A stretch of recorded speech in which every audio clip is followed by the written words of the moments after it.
So now, while some of you are looking up what is thanatology on your phones, thanatology is the science of death.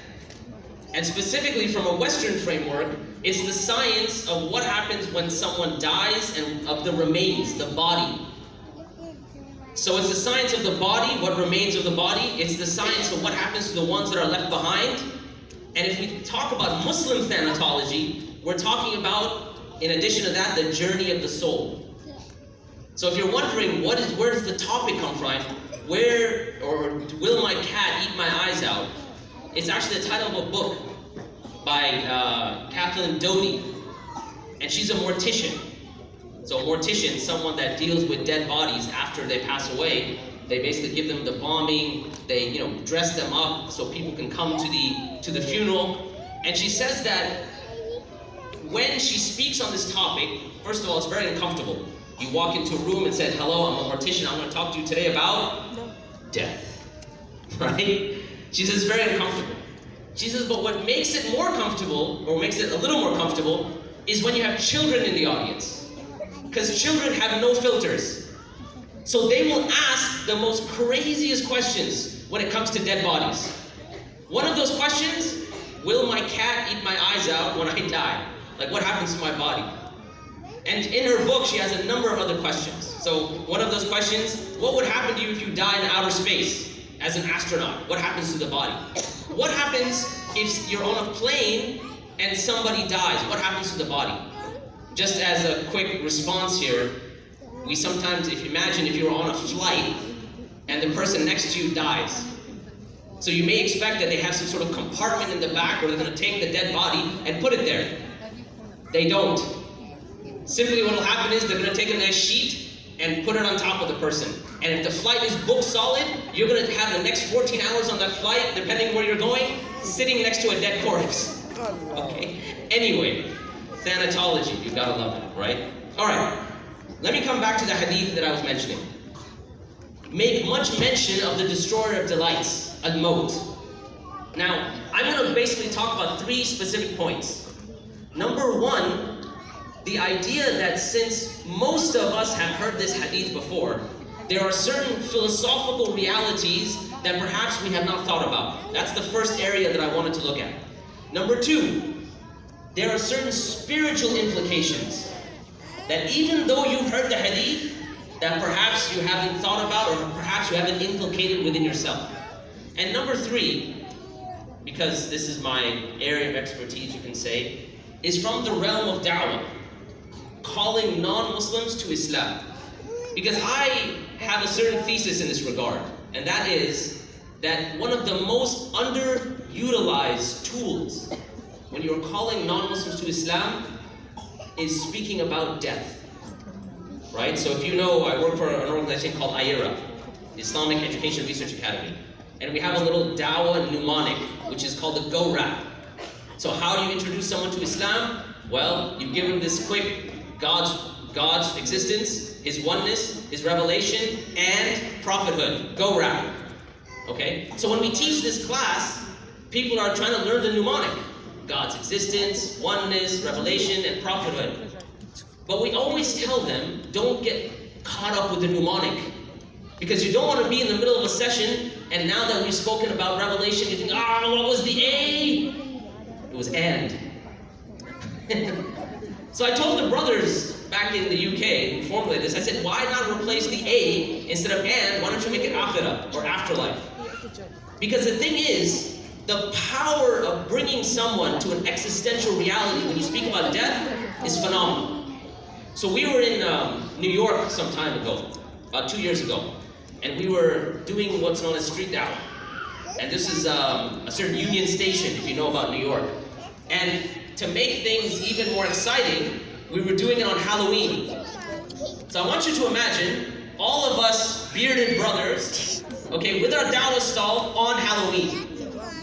Now, there's a gentleman that I'm speaking to, and he's of a Latino background. So both of us are brown. This is going to be important in a second. I'm not just mentioning just for no reason. So I'm speaking to him, and I'm saying, look, man, we've had a nice conversation. Why don't you take a copy of this Quran, this translation of the Quran? So he's a bit obstinate. He's a bit stubborn. I don't need that, man. I'm just gonna enjoy life. I'm gonna live it up. I don't care. I don't need any of that sort of guidance. I know who I am. I know what's good. I know what's bad. So I'm having this conversation. All of a sudden, this tremendously huge guy comes up behind me.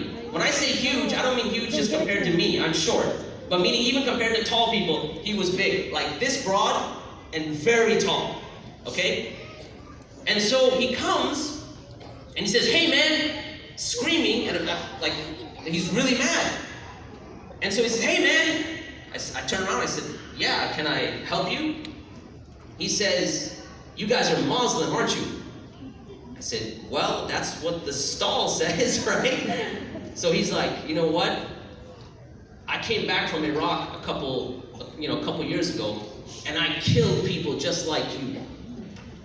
And in fact, I've got my shotgun in my car right now, and I don't see any reason why I shouldn't shoot you and your friend right now." Okay, you know all the things you read about the da'wah and the da'wah of the prophets, and that they're threatened with life, right? All of those things, and you think, man, if I was there and they threatened my life, I would be like, top of my iman. Yeah, that's all bogus. It's just, you will be scared. Okay? It's not true, at least from my perspective. So, long story short, the NYPD shows up, they arrest him, they take him away. Now I turn my attention back to the gentleman that I'm speaking to, and he's shaking. He says, "Hey man, you know that Quran you were talking about? I think I'll take it now." Alright? So my third point was, that in our usage of the concept of death, why? Because now he's face to face with his mortality. So we underutilize it when it comes to our da'wah. So, once again, the 3 areas I want to speak about. Number 1, the philosophical realities when it comes to death, specifically with the hadith that I mentioned. Number 2, the spiritual implications that we need to implicate within ourselves. And number 3, if I have time to get into it, how we can use it in our da'wah. So let me start at the beginning. So, as I mentioned, I do a lot of work in da'wah, and I do a lot of work with ex-Muslims too. People that have left Islam, and they are now atheists. So the other day, a friend of mine texted me, he said, "Look, there's a graduate of an Islamic seminary. He graduated with a degree, he knows the Quran, he has left Islam. He's an atheist now. May Allah guide him back." So we're having this conversation over WhatsApp. And so he's like, "Tell me about evolution. Tell me about this hadith. Tell me about the Quran. Tell me about..." And I said, "Look man, before we get to any of that, how do you determine whether something is true?" He says, "You're dodging the question." I'm like, "No, I'm not. Because if we don't agree how we determine something to be true, how can we move forward? How can I have a conversation with you?" It's a simple question. How do you know what you know? How do you know what's true? He says, "Well, the thing is, you can't be sure of anything." And so I texted him back. I said, "Are you sure?" And then again, radio silence. It was kind of like the radio silence from ICNA, right? And then he said, "Maybe we should talk over the phone," and so on and so forth. Why am I bringing this up? Because when you think about the concept of death, it actually is tied with the concept of certainty, al-yaqeen. In fact, in the Quran, Allah subhanahu wa ta'ala refers to death with the same term of certainty. Worship Allah until you die. And if you think about it, and Dr. Ghazali mentioned this a few minutes ago, there are certain things that if you think about, you can be certain about. Like everyone's certain that they exist, right? Okay. But the other thing, whether you're Muslim or not Muslim, whether you are a good Muslim or a bad Muslim, whether you are a doctor or a lawyer, whether you're a male or a female, everyone can agree you're going to die. Death. You're absolutely certain about that. No conflict. No, you're never going to come to someone and say, "You know what? I'm not going to die." Well, I take that back. There is a recent author, Yuval Harari, and he makes a claim that we will at one point get to the point, science will get us to the point where we will not die. But aside from that claim, anyone you speak to is going to say that death is a certainty. And that's something you can agree upon. Now, Dr. Hamid Ghazali mentioned the 3 levels of certainty. And I wanted to kind of build upon that a little bit. Because when you think about certainty, it's not just like a monolithic block. You can actually be certain about something, and then have more certainty, and then even more certainty. So we mentioned 3 levels. He said you have ilm al-yaqeen, the knowledge of certainty. You know you're going to die. But here's the thing. Do you know it like you're going to die right now, and so you're acting upon it? Or do you just know that yes, one day I'm going to meet death? So you have knowledge, and everyone's certain. You're absolutely certain you're going to die. That's ilm al-yaqeen. Alright, ayn al-yaqeen. The eye of certainty. When you see something, you know they say seeing is believing. In the Islamic journey of the soul, when a person's about to die, they see the angel of death coming. So now you have a certain level of certainty, you know you're going to die, but now you're seeing the angel of death. Ayn al-yaqeen. You're seeing it. And then what happens when the angel of death comes and starts to pull your soul out of your body? That excruciating experience. Now you have no doubt. Haqqul yaqeen. You're absolutely certain. Why? Because there's a certain level of certainty you have when it comes to your knowledge. You know certain things. Ibn al-Qayyim gives an example of this in Madarij al-Salikin. He says that it's like, imagine someone you know, a friend of yours, and he tells you about a really good honey. It tastes really good. Now you trust him. He's a nice guy. He has no reason to lie. So you have ilm al-yaqeen. You have a knowledge of certainty. You know he's not going to lie. It must be really good honey. And then when you go to meet him, you see the honey. It's there. It looks pure. You're an expert. You have a PhD in honey analysis. That doesn't exist. Anyways, so you see it. Looks like really good honey. But then you taste it. Now you know for sure that that honey is amazing. And this is the interesting thing when we talk about what's known as experiential knowledge. Back in 1985, there was a philosopher by the name of Frank Jackson. And he did a certain thought experiment. And I want you to think, D, a doctorate in color theory and neurology. So she knows all about neurological workings and exactly what happens when you see the color green, for instance, what neurons are being charged in your brain, she knows it. So she is the foremost expert in color theory. She knows all about color. But she's in a room that is completely black and white, with everything black and white. Now one day, her computer screen malfunctions and pops up a red apple. Has she learned anything? Knowledge-wise. She hasn't gained when you think about knowledge, but now she is experiencing color for the first time.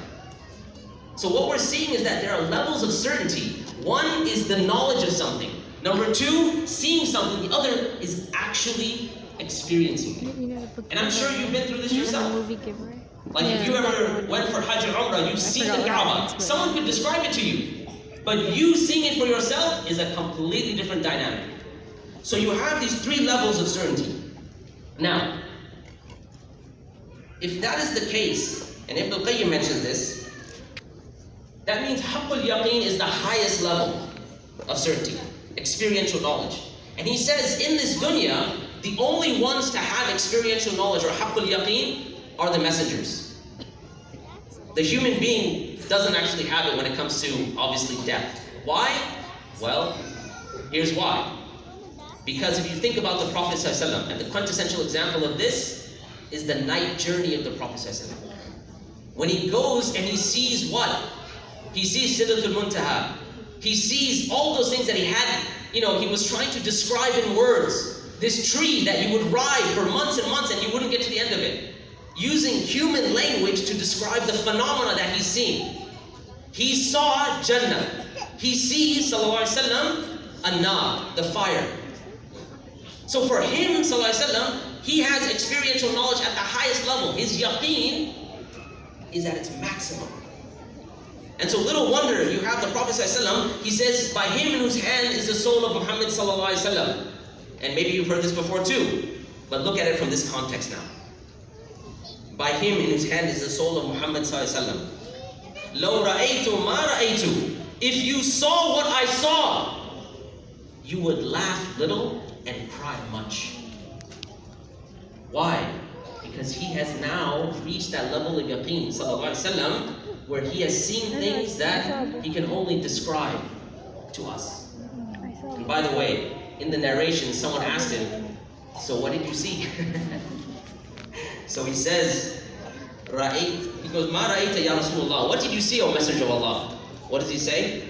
He says, Ra'aytul Jannah wan nar. I saw paradise and I saw hellfire. So the highest level when we come to yaqeen is haqqul yaqeen. Now I want you to think about this from what you know in terms of ilm yaqeen, death. From one perspective, the further away death is, or the further away you place it, something that you know for sure, that will have serious implications. And now I will move on to the second part, that is spiritual implications. What are the spiritual implications of having death very close and keeping it very far? The reality that you know for sure is going to happen. So